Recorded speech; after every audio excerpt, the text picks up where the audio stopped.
So yun no mga kaibigan, ano, may nakuha tayong booking papuntang Sampaloc, Tanay Rizal. Medyo malayo-layo to mga kaibigan. Tignan natin sa mapa kung saan to papunta. Kung saan sa Tanay to. Okay. May 41 kilometer mga kaibigan, no? Tignan natin kung gaano kalayo. Tignan natin yung daanan, yung daan papunta ron. Sipatin natin. Kung ano, ayan. Medyo ano, kabisado natin konti yan, pero kailangan natin alamin kasi baka magloko yung signal papunta doon. Itong booking pala na to mga kaibigan, ano to, Lalamove. Oo, Lalamove to. Papunta doon na 293, nakausap ko naman si customer. Sabi niya dagdagan na lang daw niya, gawin niya 400 mga kaibigan. Ngayon, sabi ko, sige, deliver ko to kagad, din ako ng ibang booking kasi sa ano na to mga kaibigan medyo madami-dami na to 3 box kasi to mga kaibigan. Oo, 3 box saka yung ano, nasa 30 kilos. Oo, 30 kilos. Kaya mahirap talaga kumuha ng pangalawang booking kasi baka ano, baka malaki din yung makuha mong booking, sayang. Kaya di-deliver na natin to. Kaya pala mga kaibigan, no, kung mga ano dyan na gusto Lalamove, ay yung iba nagtatanong, yung mga kasabayan ko minsan sa traffic sa may stoplight nagtatanong, ano, o nga magkano daw kinikita ng Lalamove rider. Sa totoo lang mga kaibigan, hindi naman ganun kalaki ang kita, sakto lang din na ano, makakain lang din sa tsaga-tsaga, sipag lang talaga. Kalaban mo dito ulan, ang traffic, saka kailangan dito mga kaibigan mahabang pasensya kasi may mga customer dito na kung kailan nandun ka na sa drop off, ika-cancel. Yung iba naman tatawagan mo pa kung anong item ang ipapadala. Yung iba hindi sumasagot, mabubulaga ka na lang, ano, pagdating dun sa pick up mo, ang laki ng item. Kung natsambahan mo na minsan may dala ka na, naghahanap ka na ng pangalawang booking o kaya kasabay ng una mong nakuhang booking, no? Tapos pagdating pala doon, malaki, hindi na kasya sa motor mo kasi nga may dala ka na rin. Yun, medyo malas-malas minsan hindi mo makuha yung booking na yun, ika-cancel na lang talaga. Kasi di talaga kaya.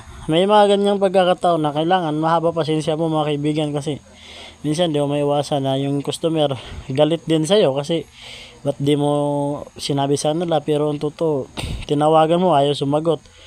Yung iba naman mga kaibigan, maayos naman. Yung iba naman ganun nga, sasabihin pala nila sa'yo minsan.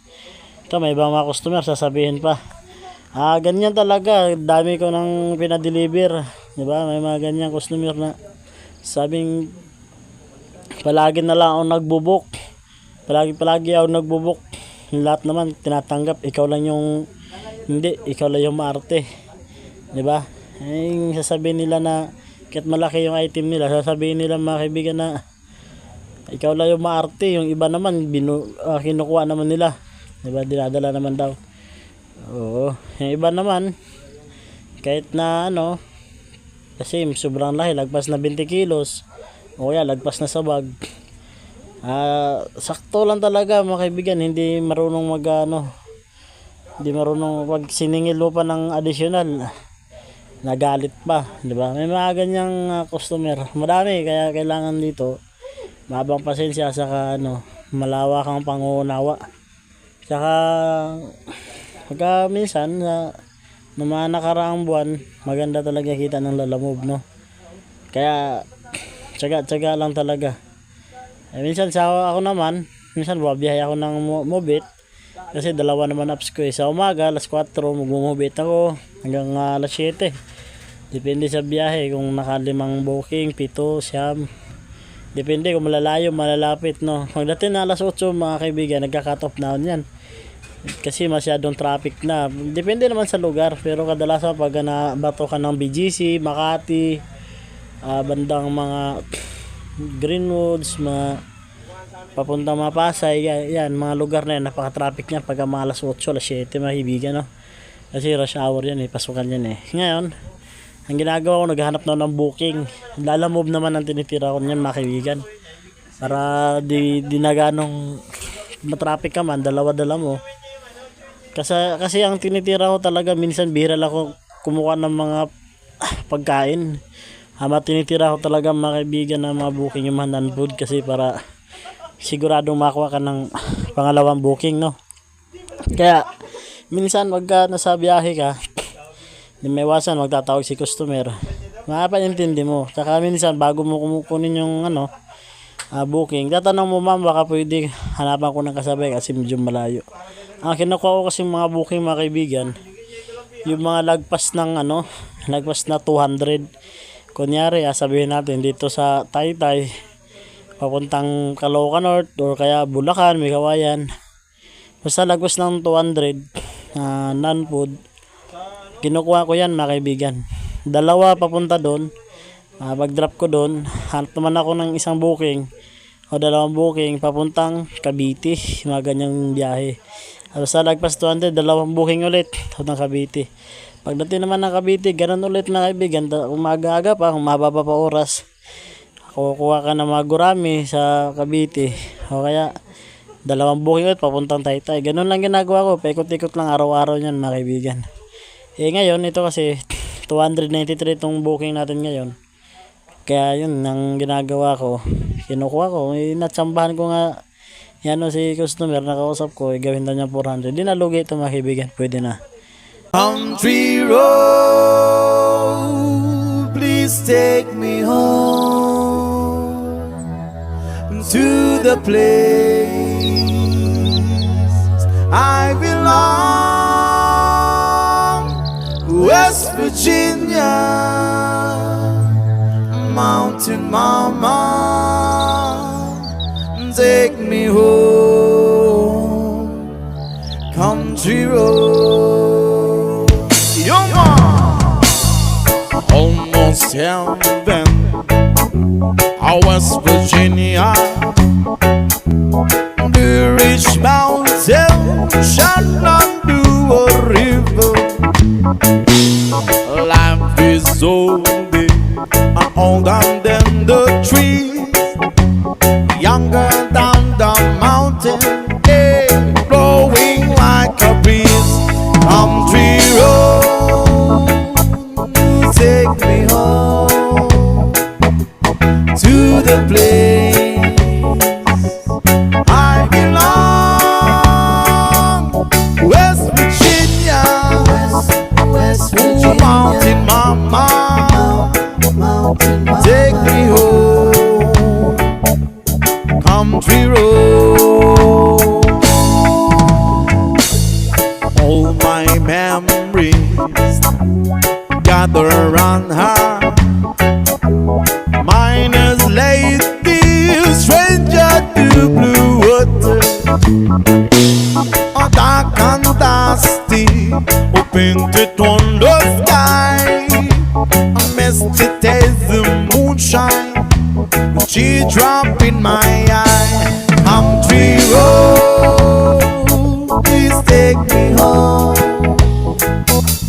to the place I belong, West Virginia, West Virginia. Mountain Mama, take me home, country road. I hear the voices in the morning, how she calls me. The radio reminds me of my home far, far away. Driving down the road, I got a feeling that I should not be known yesterday. Yesterday, oh, country road, please take me home unto the place I belong, West Virginia, West Virginia. Mountain Mama,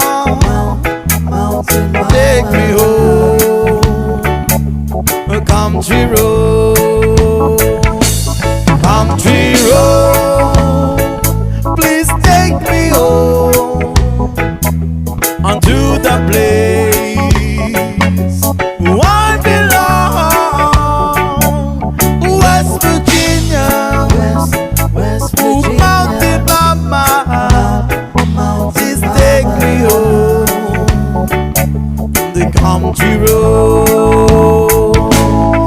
take me home, country road.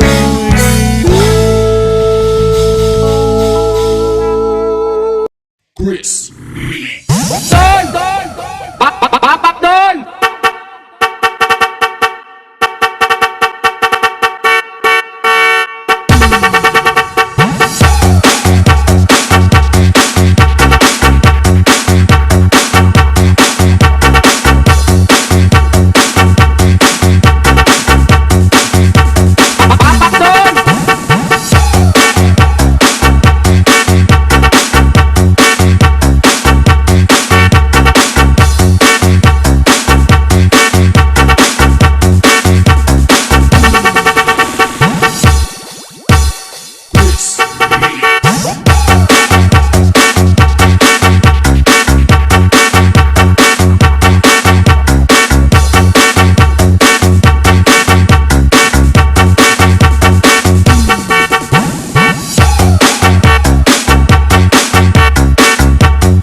Ayun mga kaibigan, no, medyo malayo nga talaga tong biyahe natin ngayon. Medyo ano na nga kaibigan, malapit-lapit na tayo sa ating destinasyon, ano. Bali yun nga pala, no, paalala lang sa mga kasama natin na pagka bago bumiyahe, i-check lagi yung motor, yung makina bago start, langis, tsaka magulong para di tayo mabala sa biyahe mga kaibigan. Dito na pala tayo mga kaibigan sa drop off. Bali nilagpas lang natin yung konti kasi palusong to eh. Nandito na tayo. Tawagan natin si customer, no mga kaibigan. Ayan, nakausap natin. Nandiyan na pala yung pinagkatiwalaan. Nandiyan na yung katiwala. Bumaba na. Tanggalin natin tong mga box natin kaibigan. Ito kung makikita nyo dyan na 3 kahon. Ayan. 3 kahon yan mga kaibigan. Bali nasa 30 kilos yung 3 na yan. Ayan, ayan nasa bubong na nilagay ng yan 3 piraso. Ayan mga kaibigan.